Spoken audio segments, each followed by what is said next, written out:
Elderly woman assaulted and robbed in disturbing Los Angeles bus incident. Man allegedly stabbed stepdaughter over 100 times in defense of mother. Fatal carjacking in Northern Liberties claims life of 60-year-old man, stolen vehicle recovered in Camden.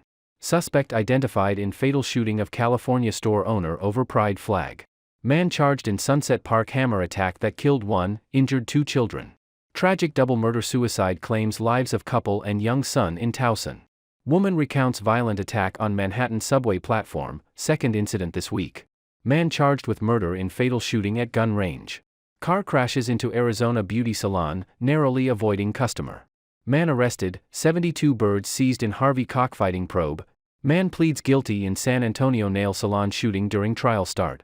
Ex-cellmate testifies in Ridgecrest murder case involving ice axe killing. California man found fit for trial after being stopped with DC hit list in Iowa. Granville County couple set to pay off new house with $2 million Powerball victory.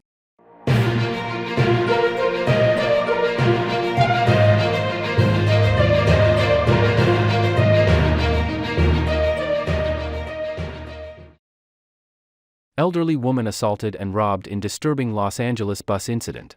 Los Angeles, California. A shocking incident transpired aboard a bus when an elderly Asian woman suffered a vicious attack and was knocked to the ground. Adding to the distress, she fell victim to another assailant while unconscious, who robbed her. The incident occurred at approximately 2:40 p.m. on August 8 in the Adams Normandy neighborhood, situated near Koreatown. Surveillance footage from a metro bus revealed the distressing sequence of events. The 86-year-old Asian woman was knocked unconscious, surrounded by multiple onlookers who appeared immobilized. Seizing the opportunity, an African-American man approached and pilfered her wallet from her purse. Despite the efforts of several bystanders to intervene, the thief managed to escape their grasp. Law enforcement was eventually summoned to the scene, with the LAPD confirming that the woman had sustained severe injuries due to the initial assault. The individual who initially attacked the elderly victim was promptly apprehended by the police, following leads provided by witnesses.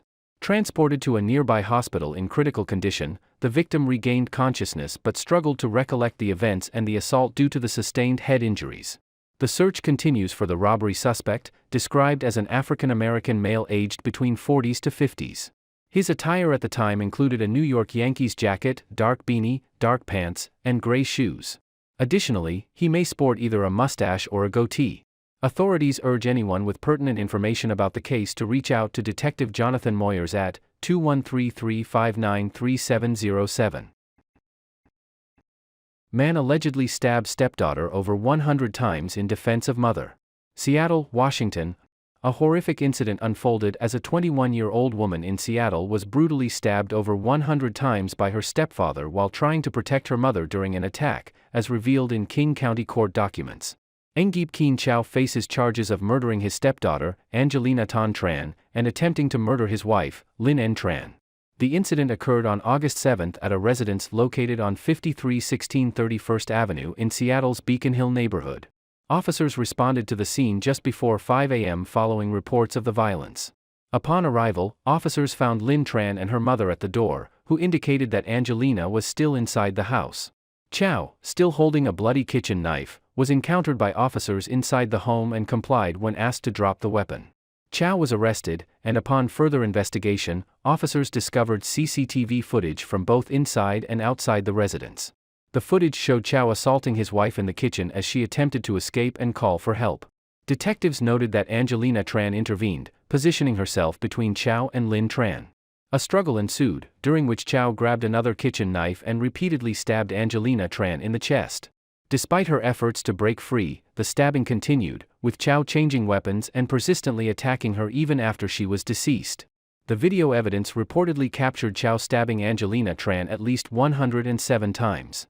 Charging documents revealed that Chow had been in a relationship with Angelina Tran's mother for nearly 2 decades and they had married the previous year. Prosecutors argued for Chow's bail to be set at $5 million due to flight risk and potential danger to the surviving victim and witnesses. The court ultimately granted the $5 million bail. Chow's next court appearance is scheduled for Wednesday. Fatal carjacking in Northern Liberties claims life of 60-year-old man, stolen vehicle recovered in Camden. Philadelphia, Pennsylvania. tragedy struck as a 60-year-old man lost his life following a violent carjacking and assault in Northern Liberties. The incident unfolded around 9:40 p.m. at the intersection of North 3rd and Cambridge Streets, where the victim, identified as Peter Chan, was seated inside his parked Toyota Highlander. Two masked suspects approached on a dirt bike, initiating a series of events that would lead to his untimely death.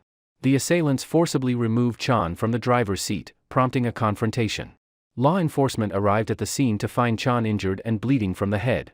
He was quickly transported to a nearby hospital, where he ultimately succumbed to his injuries. As the confrontation unfolded, one of the suspects fled the scene on the dirt bike, while the other made off with the victim's car. In a subsequent turn of events, law enforcement successfully located the stolen Toyota, recovering it early on Friday morning in Camden, New Jersey. The grieving Mrs. Chan, supported by her Chinatown neighbors, shared her perspective on the heartbreaking incident through community leader Dan Tsao, who acted as an interpreter. Tsao conveyed Mrs. Chan's sentiments. They have been residents of Philadelphia for around a decade, and her husband was known for his strong work ethic and unwavering honesty. Many people in the community are familiar with their story. According to Mrs. Chan, the incident occurred while her husband was assisting her in practicing driving. They had stopped near 3rd and Cambridge Streets. During a brief absence, she returned to find their vehicle missing and her husband incapacitated on the ground. When she came back, she couldn't locate the vehicle where her husband had left it, Tsao recounted. Essentially, her husband was already lying on the ground. Mrs. Chan and her family are urging law enforcement to swiftly apprehend the perpetrators. Tsao emphasized, they hope for the rapid capture of the criminals. Additionally, Mrs. Chan has expressed concerns regarding the timeliness of the police response. She believes there was a delay in securing the critical care that her husband needed. The pursuit of the suspects remains an ongoing effort. Suspect identified in fatal shooting of California store owner over pride flag. San Bernardino County, California. The police have named the suspect in the tragic shooting of a California business owner, who lost her life due to a dispute over a pride flag displayed at her clothing store in Lake Arrowhead, California. The incident is being investigated as a potential hate crime, as stated by San Bernardino County Sheriff Shannon Dykes. The suspect, Travis Ikaguchi, 27, shot and killed Laura and Carlton, 66, while reportedly using homophobic slurs regarding the pride flag.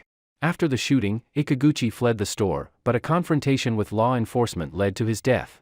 Ikaguchi had a history of posting critical content about the LGBTQ community and law enforcement on social media platforms.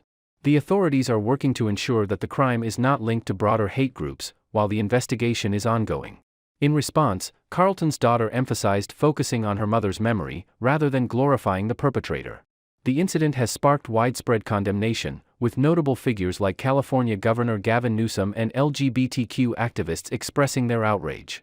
The tragic event underscores the importance of combating anti-LGBTQ hatred and ensuring a safe and accepting environment for everyone. The incident highlights the urgent need to combat anti-LGBTQ hatred, as exemplified by a recent report tallying over 350 such incidents in the U.S. Man charged in Sunset Park hammer attack that killed one, injured two children. Brooklyn, New York. Charges have been filed against the man allegedly responsible for a brutal hammer attack that tragically took the life of a mother and left her two young children critically injured. The horrifying incident occurred inside a home on 531 52nd Street in Sunset Park around 2 p.m. The accused, Liang Yi, 43, shared the apartment with the victim, Zhao Zhao, 43, and her children, a 5-year-old boy and a 3-year-old girl. Police described the attack as horrific and senseless, revealing that the children were brutally beaten with a hammer. Although initially thought to be stab wounds, their injuries were later confirmed as stemming from the hammer assault. The weapon was found at the scene. The victim's husband, who works in Ohio and returns monthly, is rushing back to be with his children as they fight for their lives in the hospital. The suspect, Yi, lived as a roommate with 3 families in the same small apartment. He was apprehended while attempting to leave the building and has been charged with murder, 2 counts of attempted murder, 2 counts of assault, and 2 counts of criminal possession of a weapon. Officials note that Yi has no prior criminal record. The motive behind the attack remains unclear at this time. Community leaders express shock at the unprecedented violence, especially considering the close-knit living arrangements many are accustomed to back in China. Local leaders also reveal that Ye's 9-year-old son witnessed the horrific incident, implying that the attacker likely contacted him to retrieve the child after the assault. The children, now motherless, are hospitalized with severe injuries, prompting calls for support and prayers from the community. Yi was seen leaving the 72nd precinct bruised and bandaged, en route to the hospital for a psychiatric evaluation. Tragic double murder-suicide claims lives of couple and young son in Towson, Baltimore, Maryland. A devastating incident unfolded as a married couple and their 6-year-old son were discovered deceased in what appears to be a double murder-suicide, according to Baltimore County Police. The lifeless bodies were found inside their residence on Kenilworth Drive in the 1000 block on Friday afternoon. Following a welfare check, authorities gained entry to the home, revealing the victims as 37-year-old Pratibha Y. Amarnath, 37-year-old Yogesh H. Nagarajappa, and their 6-year-old son, Yash Hanal, all with gunshot wounds. The investigation suggests that Nagarajappa is believed to have committed the double murder-suicide. The chief medical officer will conduct examinations to establish the cause of death. The family was last seen alive on Tuesday evening. While a section of Kenilworth Drive was temporarily closed during the investigation, it has since reopened. Police affirm that there is no danger to the neighboring communities. Baltimore County Executive Johnny Olszewski expressed his heartache over the tragedy, pledging support for affected family and community members. Mental health resources are also being highlighted to assist those in need. Anyone facing a mental health crisis is urged to call 988 and speak with trained professionals who can connect individuals in distress with vital resources, officials emphasized. Woman recounts violent attack on Manhattan subway platform, second incident this week. Manhattan, New York. A woman has come forward to share her harrowing experience after falling victim to an attack on a Manhattan subway platform, marking the city's second such incident this week. The disturbing incident, potentially a hate crime, occurred on Tuesday in the Flatiron district. Gladys Chen, the survivor, recounts an unexpected left hook that left her stunned. According to police, Chen was standing on the N/R/W train platform at 23rd Street when an unidentified woman, without uttering a word, abruptly struck her in the face. The unprovoked blow was so forceful that it dislodged a contact lens from Chen's eye and left her nose bleeding. She describes her ongoing discomfort, revealing, "My nose is still quite tender, and although the bleeding has stopped, it was peculiar. The bleeding was from that nostril." Chen recalls observing the assailant in an agitated state upon entering the station. To distance herself, she moved to the opposite end of the platform, sensing potential danger. It was evident that she was dealing with mental distress, Chen shared. Unfortunately, Chen was singled out when the assailant, without warning, lunged at her. Notably, Chen and her sister were the only Asians present on the platform at the time of the attack. The suspect is described by police as a white woman with brown hair tied in a ponytail, approximately 5 feet 4 inches, and weighing around 180 pounds. Chen, who is of similar height, found herself at a significant disadvantage due to the assailant's size advantage. She was stout, almost hulking, Chen recalled. The assault is being investigated as a possible hate crime, shedding light on the disturbing rise of such incidents. Man charged with murder in fatal shooting at gun range. Dallas, Texas. A man has been arrested and charged with murder in connection with a deadly shooting that occurred at a Dallas gun range. The victim, 24-year-old John Trey Schoenfield, was fatally shot at the DFW Gun Range and Academy located on West Mockingbird Lane near Harry Hines Boulevard last Friday. The suspect, identified as 25-year-old Austin Tran, has been charged with Schoenfield's murder. According to authorities, Tran allegedly shot Schoenfield at the gun range before turning the firearm on himself. Tran was rushed to the hospital in critical condition, as confirmed by a police update on Saturday. Family members revealed that Schoenfield had recently completed his studies at Texas A&M University and was employed at the DFW Gun Club. No details have been disclosed regarding the nature of the relationship between Schoenfield and Tran prior to the tragic shooting incident. Car crashes into Arizona beauty salon, narrowly avoiding customer. Chandler, Arizona. Startling footage captures the moment a car accelerates through a parking lot, smashing into a beauty salon and narrowly missing a seated customer. Inside the lobby of Belle Vie Salon Studios in Chandler, Arizona, a man engrossed in his phone narrowly escaped being struck by the car that crashed through the front. Kevin Choi, the salon owner, revealed that the customer was mere feet away from the vehicle's impact. According to Choi, the driver of the car was a woman in her 90s who had been involved in a separate accident prior to crashing into the salon. Surveillance footage from outside the salon depicted the car traversing the parking lot before mounting the curb and careening through the entrance doors. Choi believes the elderly driver panicked, fleeing the initial accident scene before ending up in the salon lobby. Choi noted that it took hours for emergency responders to extricate the female driver from the vehicle. Despite the ordeal, she sustained only minor injuries and was later taken to the hospital for evaluation. In the aftermath of the incident, the salon studio has remained closed since Saturday. Man arrested, 72 birds seized in Harvey cockfighting probe. Harvey, Louisiana. A Harvey man faces animal cruelty and illegal cockfighting charges after an anonymous tip regarding rooster mistreatment prompted an investigation leading to his arrest and the confiscation of over 70 birds. Peter Pham, 41, was taken into custody and booked on charges of animal cruelty and cockfighting, stated Captain Jason Rivard, spokesperson for the Jefferson Parish Sheriff's Office. Acting on an anonymous tip suggesting rooster mistreatment, Jefferson Protection and Animal Welfare Services, JPAWS, deputies, along with law enforcement officers, removed 20 roosters and 52 hens from Pham's Leicester Street residence. During the search, investigators discovered 10 deceased birds and a deceased livestock animal, with their remains held as evidence in the ongoing inquiry. The case arose from concerns about the well-being of the birds, according to Jefferson Parish government spokesperson Gretchen Hurt-Gendron. Following 2 visits to Pham's property without proper access to the birds, animal welfare officials obtained a search warrant. Upon execution, they found roosters without adequate food, water, or care in makeshift cemented barrels in Pham's backyard. Additionally, other animals lacked proper shelter, including a rooster discovered within a hazardous enclosure featuring loose electrical wires. Several animals showed signs of injuries, with evidence of illegal cockfighting found on-site, such as spurs, boots, steroids, and other related materials.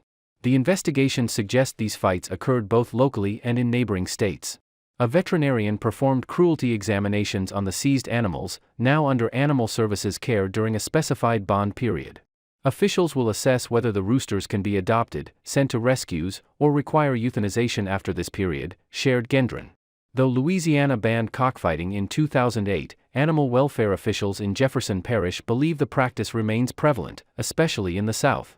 Pham is currently detained at the Jefferson Parish Correctional Center in Gretna, with his bail details pending.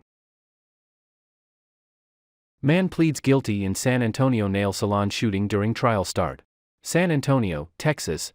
The start of a murder trial took an unexpected turn on Monday when the defendant, Kiet Nguyen, pleaded guilty in front of the jury to the deadly shooting of his brother-in-law, Ryan Vo, outside a North Side nail salon on July 5, 2021.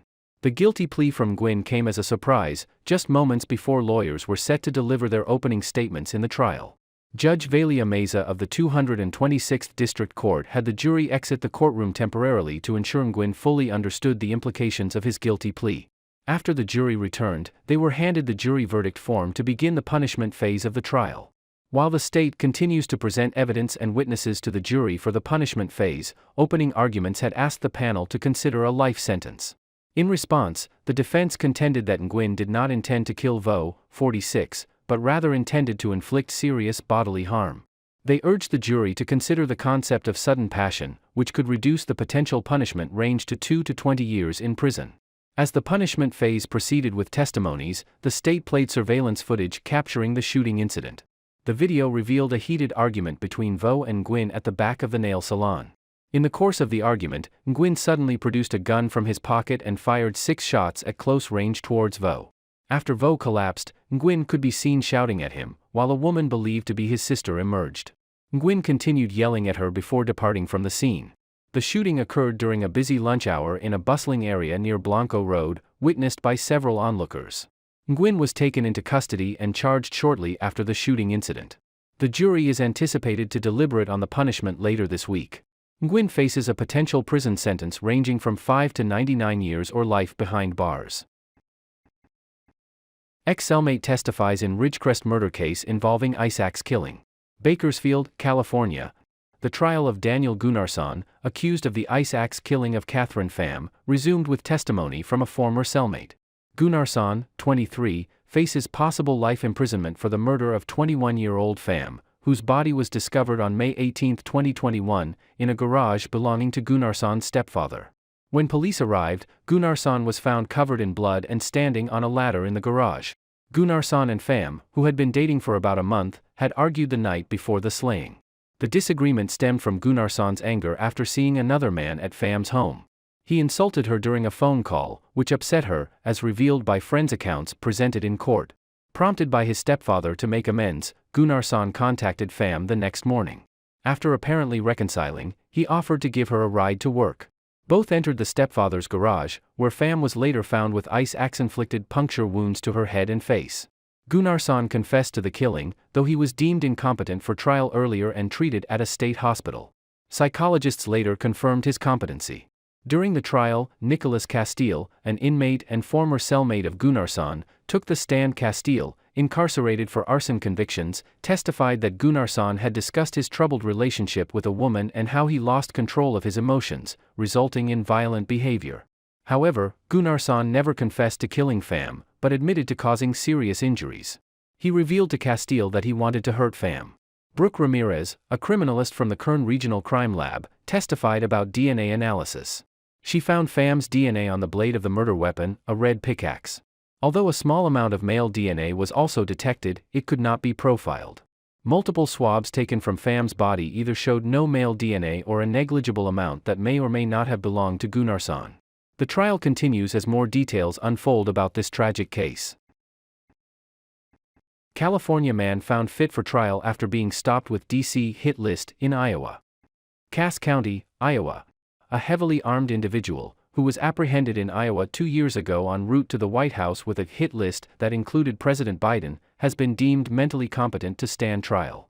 Quachua Brilliant Xiong, 25 at the time of the incident, was pulled over by a Cass County Sheriff's deputy in December 2021. He was traveling from California to Washington, D.C. and allegedly confessed to law enforcement that he was prepared to take extreme measures to eliminate government figures on his hit list. The list comprised President Biden, former medical advisor Dr. Anthony Fauci, former presidents Barack Obama and Bill Clinton, and Facebook co-founder Mark Zuckerberg. He referred to his intended victims as evil individuals during his conversations with investigators. Xiong was discovered in Iowa with an AR-15 rifle, loaded magazines, ammunition, body armor, and medical supplies. His destination was set as the White House on his phone's map app. Following his arrest, Xiong's defense announced plans for an insanity plea and completed a mental evaluation. Recently, both the government and Xiong's legal representative agreed in federal court that he is now competent to undergo trial. The defense has requested proceedings to begin in December, with an exact date to be determined later. Granville County couple set to pay off new house with $2 million Powerball victory. A recently settled couple in Granville County, North Carolina, has experienced a remarkable stroke of luck. Ngoc Truong and her husband, Not Ho, residents of Creedmoor, have the opportunity to swiftly pay off their new home following their $2 million win in Monday's Powerball drawing. "We just moved here 2 months ago," Not Ho shared. "And now we can pay off our mortgage." The fortunate couple purchased their winning ticket, a $3 quick pick, from the Wegmans on Ligon Mill Road in Wake Forest. Remarkably, their ticket matched all 5 white ball numbers, securing a $1 million prize. This amount doubled to $2 million due to the 2x multiplier that was applied. The odds of matching all 5 white ball numbers stand at 1 in 11.6 million. Initial disbelief was the couple's response to the good news. "We didn't believe it," Ho admitted. "We didn't think we actually won at first." Upon discovering that a winning $2 million ticket was sold in Wake Forest, Ho compared the numbers and confirmed their triumph. Ho recalled humorously, "I told my wife's parents we won and they were like, 'Are you sure?'" Claiming their prize at the lottery headquarters on Wednesday, the couple walked away with $1,425,001 after state and federal tax withholdings. As Wednesday's Powerball drawing presents a jackpot worth $236 million or $116 million in cash, the odds of winning a Powerball jackpot remain at 1 in 292 million.